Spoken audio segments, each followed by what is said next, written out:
Good morning and welcome to the forum. I'm J Randall Harvey, and we're fortunate to have Danna Taylor on the telephone with us this morning, the president of the South Arkansas Regional Hospital. How you doing this morning? I'm wonderful, thank you.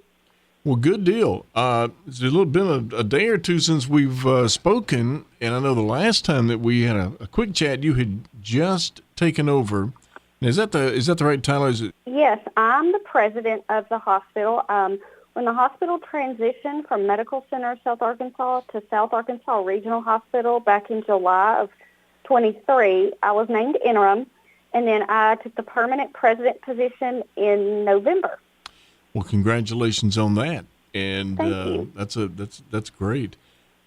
So how the transition? I mean, we're going from the as you mentioned, the medical center to the the privately owned, area owned hospital, and things have been going well for you. Yes, it's going great. There's lots of positive energy. I love to hear feedback from patients that have received services recently and just tell me that they can feel a difference in the air. So it's a lot of work because there's so much we want to do to improve and be better for our patients, better for our staff, better for the providers that refer patients. But we just take it one day at a time. Yeah, that's really all you can do. So the response from the community to the change of the hospital, I guess in a hospital setting, there's always going to be some people who wish they could have got this or got that, but it seems like there's been a lot of positive response, and I guess that's the kind of response you're getting also. Yes, of course. Most people don't choose to come to the hospital. They're typically here when something is not right. So we just want to make that experience the best we can, no matter what they're dealing with, whether it's an emergency situation or maybe some testing to confirm a unfavorable diagnosis. We don't want to make that worse. We want to make sure that our staff from the front door all the way through is pleasant and accommodating to the best of our ability. And then I encourage people, if you don't have a positive experience, I want you to reach out to me because I don't know how to improve things unless I can hear from our customers to know that we didn't meet their needs. So we welcome feedback all the time. We want to hear the good, the bad, and the ugly because this is a community hospital. We want to ensure we're meeting the needs of our community. Yeah, and you're absolutely correct. You don't really choose to go to the hospital necessarily, and when you get there, you don't feel well, and even if somebody's really nice to you, sometimes it just doesn't seem that way because of the way you feel. Right. So you mentioned, there's so many things that the hospital would like to do, and I guess that would mean some expansion in services or something. Is anything in particular that the hospital is looking at going forward with? Of course. I mean, I have big dreams, but we've gotten to do some things so far that, even the public doesn't necessarily care about. But we got a new chiller, and believe me, the machinery it takes to cool this building is not cheap. But in our August heat, it's important that that's working properly. We've gotten a new nurse call system on our fourth floor, which is new code blue button. So staff just hit the button on the wall to call for help. We have a new infant security system in our women's center. We have other things in the future. We did our first robotic surgery. I didn't, but the staff did the first robotic assisted surgery today. Went well. We have plans to install a new cath lab. We're recruiting cardiologists to the area. That is something we're really focused on cardiology care because patients that need care don't really have time to get 2 hours away. So cardiology is a big focus. We've made upgrades to our radiology equipment with more planned in the year 2025. So there's a lot of positive things going on from equipment to we're hoping to maybe in the future remodel some areas, help Mm-hmm. patients find their way a little better. So all positive. I've just got to pace myself and do it one step at a time. That's right.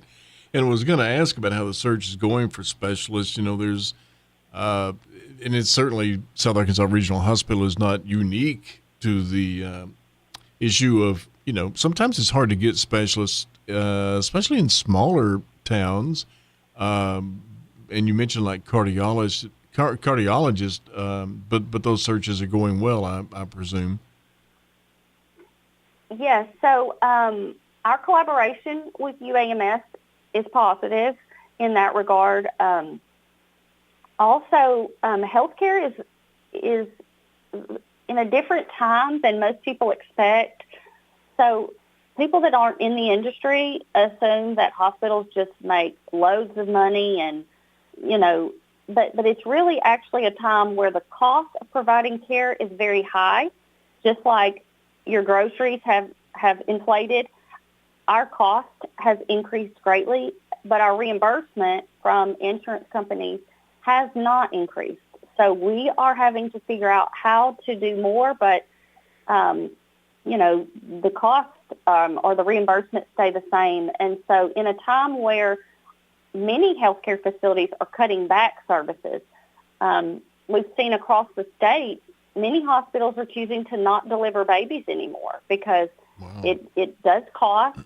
Mm-hmm. It's a high risk situation, and so we're seeing maternal deserts across the state. So in a time where other facilities are not spending, not reinvesting, we're grateful that we have a local board of directors who believes in the mission of our hospital, who believes that a community hospital is very important to the community, not just for healthcare, but for economic development and growth.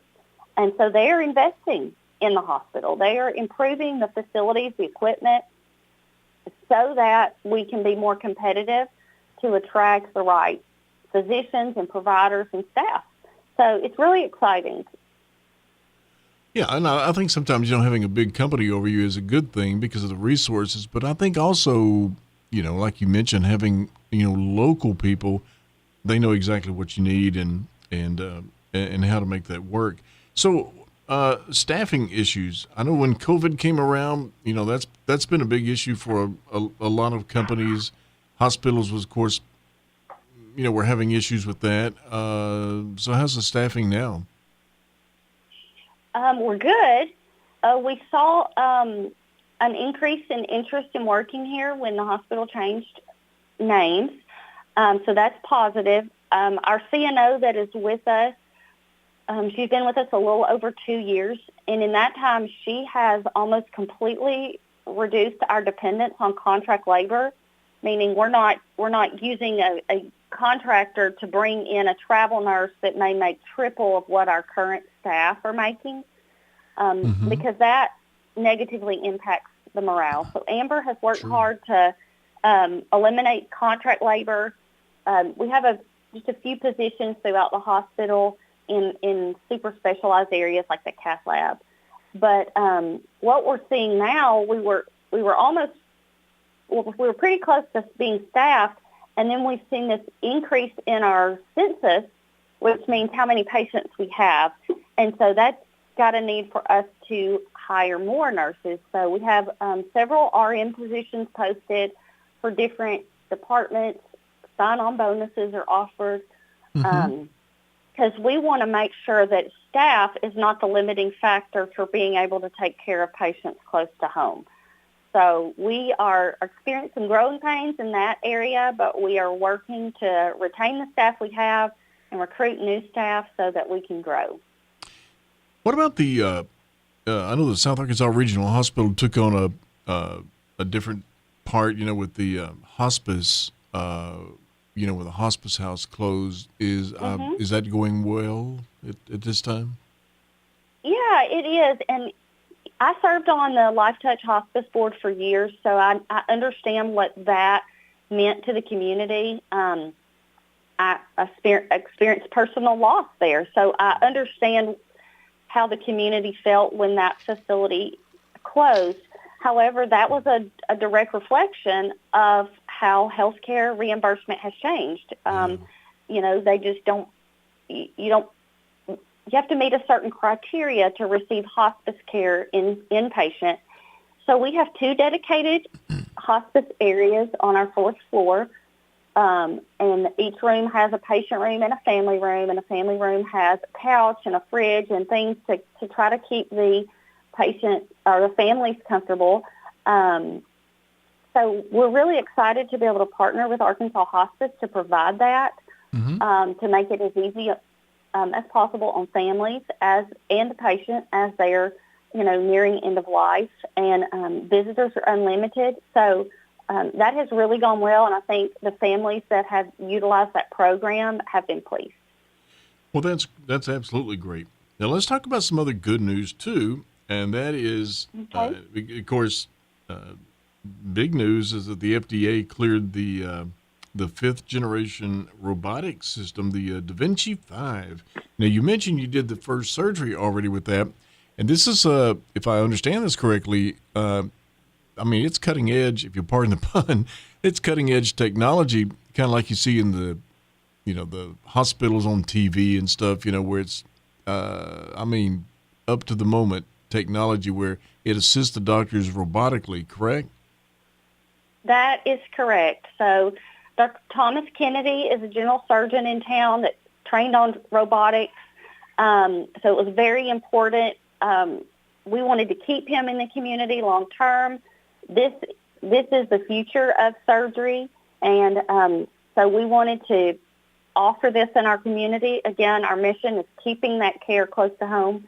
So not only can this be used for general surgery procedures, but also for urological.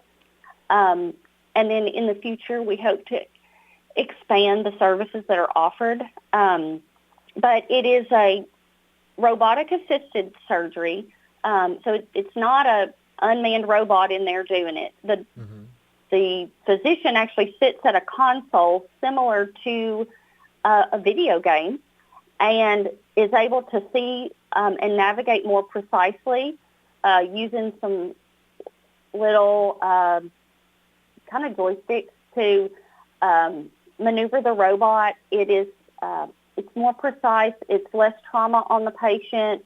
So it's to promote a faster healing and recovery period to get people back to work or back to their daily lives. So we're very excited that we could bring this here, and excited about where this will, take us in the future. So yeah, it sounds great. Very positive. Yeah, there were, and I think I read, maybe it was in the paper or something, that there's only like a few of these things available at this time, right? Yes, so DaVinci robotic-assisted surgery is not new, but this DaVinci V, the newest model, we're the second in the state. Jonesboro had the first one. Wow. We're the first in the state for robotic-assisted surgery near us. It's just not offered. That's kind of amazing. It's really, if I was reading up on it a little bit, it's got the next generation 3D display, image processing, force sensing technology, first of its kind, and it's well, as you say, it's an upgrade to the things. And these things, as you say, they're not new. They've been around the world. They've more than 7 million procedures with these, and but this particular version, the latest and the latest and greatest, and that's fabulous that you guys got that.